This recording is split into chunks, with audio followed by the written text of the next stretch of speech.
Read the Bible in 1 year with The Treasured Word. July 4th. 2 Kings chapters 23 through 25, verse 30. The reign and captivity of Jehoahaz. Jehoahaz was 23 years old when he became king, and he reigned 3 months in Jerusalem. His mother's name was Hamutal, the daughter of Jeremiah of Libnah. And he did evil in the sight of the Lord, according to all that his fathers had done. Now Pharaoh Necho put him in prison at Riblah in the land of Hamath, that he might not reign in Jerusalem, and he imposed on the land a tribute of 100 talents of silver and a talent of gold. Then Pharaoh Necho made Eliakim the son of Josiah king in place of his father Josiah, and changed his name to Jehoiakim. And Pharaoh took Jehoahaz and went to Egypt, and he died there. Jehoiakim reigns in Judah. So Jehoiakim gave the silver and gold to Pharaoh, but he taxed the land to give money according to the command of Pharaoh. He exacted the silver and gold from the people of the land, from every one according to his assessment, to give it to Pharaoh Necho. Jehoiakim was 25 years old when he became king, and he reigned 11 years in Jerusalem. His mother's name was Zebudah, the daughter of Pedaiah of Rumah. And he did evil in the sight of the Lord, according to all that his fathers had done. Judah overrun by enemies. In his days Nebuchadnezzar king of Babylon came up, and Jehoiakim became his vassal for 3 years. Then he turned and rebelled against him. And the Lord sent against him raiding bands of Chaldeans, bands of Syrians, bands of Moabites, and bands of the people of Ammon. He sent them against Judah to destroy it, according to the word of the Lord which he had spoken by his servants the prophets. Surely at the commandment of the Lord this came upon Judah, to remove them from his sight because of the sins of Manasseh, according to all that he had done. And also because of the innocent blood that he had shed, for he had filled Jerusalem with innocent blood, which the Lord would not pardon. Now the rest of the acts of Jehoiakim, and all that he did, are they not written in the book of the Chronicles of the kings of Judah? So Jehoiakim rested with his fathers. Then Jehoiakim his son reigned in his place. And the king of Egypt did not come out of his land any more, for the king of Babylon had taken all that belonged to the king of Egypt from the brook of Egypt to the river Euphrates. The reign and captivity of Jehoiakim. Jehoiakim was 18 years old when he became king, and he reigned in Jerusalem 3 months. His mother's name was Nehushta, the daughter of Elnathan of Jerusalem. And he did evil in the sight of the Lord, according to all that his father had done. At that time the servants of Nebuchadnezzar king of Babylon came up against Jerusalem, and the city was besieged. And Nebuchadnezzar king of Babylon came against the city, as his servants were besieging it. Then Jehoiakim king of Judah, his mother, his servants, his princes, and his officers went out to the king of Babylon, and the king of Babylon, in the 8th year of his reign, took him prisoner. The captivity of Jerusalem. And he carried out from there all the treasures of the house of the Lord and the treasures of the king's house, and he cut in pieces all the articles of gold which Solomon king of Israel had made in the temple of the Lord, as the Lord had said. Also he carried into captivity all Jerusalem, all the captains and all the mighty men of valor, 10,000 captives, and all the craftsmen and smiths.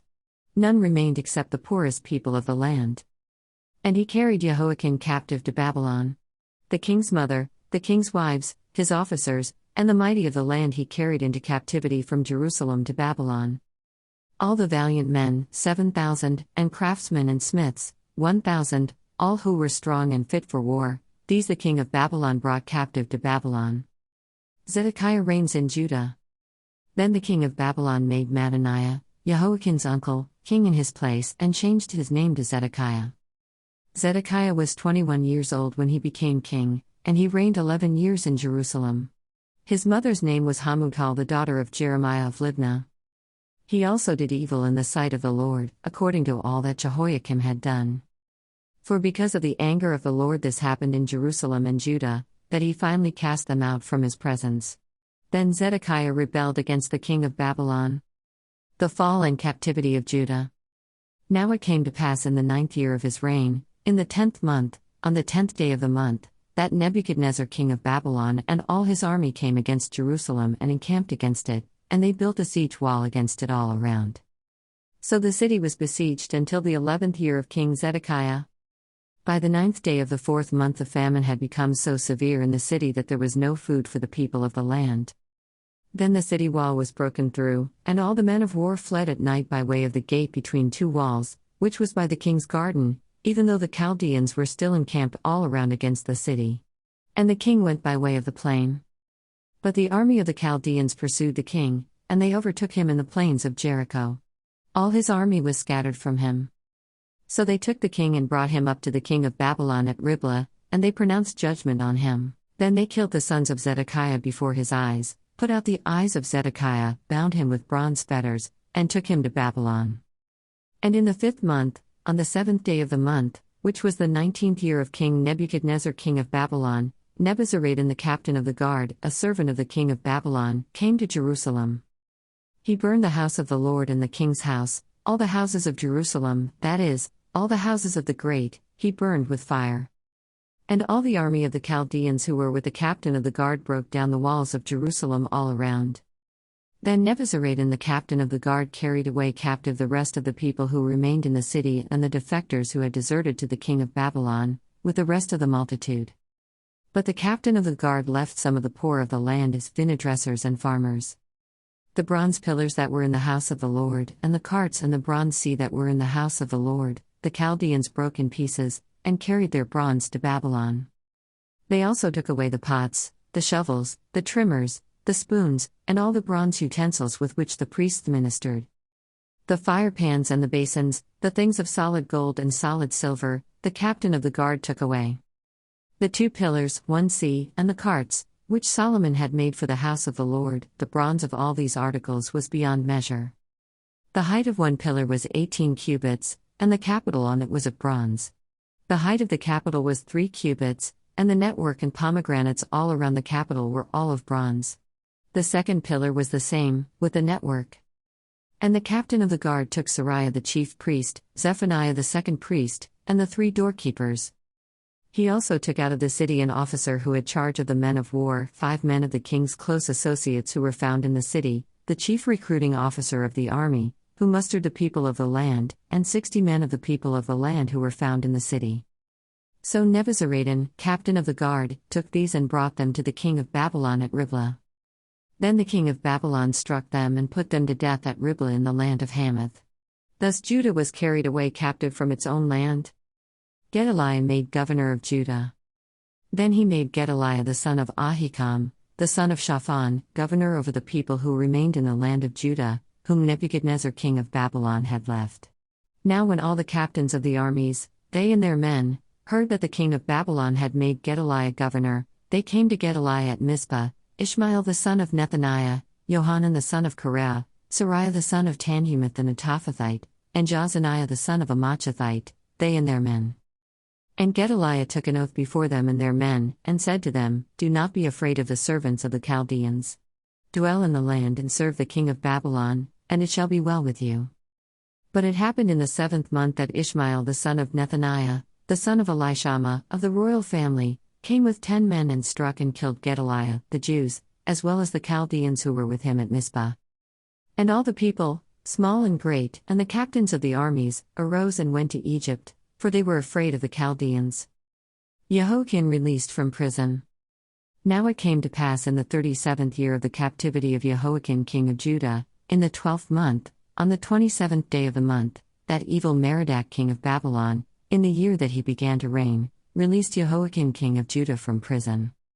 He spoke kindly to him, and gave him a more prominent seat than those of the kings who were with him in Babylon. So Jehoiakim changed from his prison garments, and he ate bread regularly before the king all the days of his life. And as for his provisions, there was a regular ration given him by the king, a portion for each day, all the days of his life. Acts chapters 22 through 23, verse 10. Now it happened, when I returned to Jerusalem and was praying in the temple, that I was in a trance. And saw him saying to me, Make haste and get out of Jerusalem quickly, for they will not receive your testimony concerning me. So I said, Lord, they know that in every synagogue I imprisoned and beat those who believe on you. And when the blood of your martyr Stephen was shed, I also was standing by consenting to his death, and guarding the clothes of those who were killing him. Then he said to me, Depart, for I will send you far from here to the Gentiles. Paul's Roman citizenship. And they listened to him until this word, and then they raised their voices and said, Away with such a fellow from the earth, for he is not fit to live. Then, as they cried out and tore off their clothes and threw dust into the air, the commander ordered him to be brought into the barracks, and said that he should be examined under scourging, so that he might know why they shouted so against him. And as they bound him with thongs, Paul said to the centurion who stood by, "Is it lawful for you to scourge a man who is a Roman, and uncondemned?" When the centurion heard that, he went and told the commander, saying, "Take care what you do, for this man is a Roman." Then the commander came and said to him, "Tell me, are you a Roman?" He said, "Yes." The commander answered, "With a large sum I obtained this citizenship." And Paul said, "But I was born a citizen." Then immediately those who were about to examine him withdrew from him, and the commander was also afraid after he found out that he was a Roman, and because he had bound him. The Sanhedrin divided. The next day, because he wanted to know for certain why he was accused by the Jews, he released him from his bonds, and commanded the chief priests and all their council to appear, and brought Paul down and set him before them. The Jerusalem Jews plot to kill Paul. Then Paul, looking earnestly at the council, said, "Men and brethren, I have lived in all good conscience before God until this day." And the high priest Ananias commanded those who stood by him to strike him on the mouth. Then Paul said to him, "God will strike you, you whitewashed wall. For you sit to judge me according to the law, and do you command me to be struck contrary to the law?" And those who stood by said, "Do you revile God's high priest?" Then Paul said, "I did not know, brethren, that he was the high priest, for it is written, 'You shall not speak evil of a ruler of your people.'" But when Paul perceived that one part were Sadducees and the other Pharisees, he cried out in the council, "Men and brethren, I am a Pharisee, the son of a Pharisee. Concerning the hope and resurrection of the dead I am being judged." And when he had said this, a dissension arose between the Pharisees and the Sadducees, and the assembly was divided. For Sadducees say that there is no resurrection, and no angel or spirit, but the Pharisees confess both. Then there arose a loud outcry. And the scribes of the Pharisees' party arose and protested, saying, "We find no evil in this man, but if a spirit or an angel has spoken to him, let us not fight against God." Now when there arose a great dissension, the commander, fearing lest Paul might be pulled to pieces by them, commanded the soldiers to go down and take him by force from among them, and bring him into the barracks. Psalms chapter 2, verses 1 through 12. The Messiah's triumph and kingdom. Why do the nations rage, and the people plot a vain thing? The kings of the earth set themselves, and the rulers take counsel together, against the Lord and against his anointed, saying, "Let us break their bonds in pieces and cast away their cords from us." He who sits in the heavens shall laugh, the Lord shall hold them in derision. Then he shall speak to them in his wrath, and distress them in his deep displeasure. Yet I have set my king on my holy hill of Zion. I will declare the decree, the Lord has said to me, "You are my son, today I have begotten you." Ask of me, and I will give you the nations for your inheritance, and the ends of the earth for your possession. You shall break them with a rod of iron, you shall dash them to pieces like a potter's vessel. Now therefore, be wise, O kings, be instructed, you judges of the earth. Serve the Lord with fear, and rejoice with trembling. Kiss the Son, lest he be angry, and you perish in the way, when his wrath is kindled but a little. Blessed are all those who put their trust in him. Proverbs chapter 18, verse 13. He who answers a matter before he hears it, it is folly and shame to him. Thanks for reading along with The Treasured Word. See you tomorrow.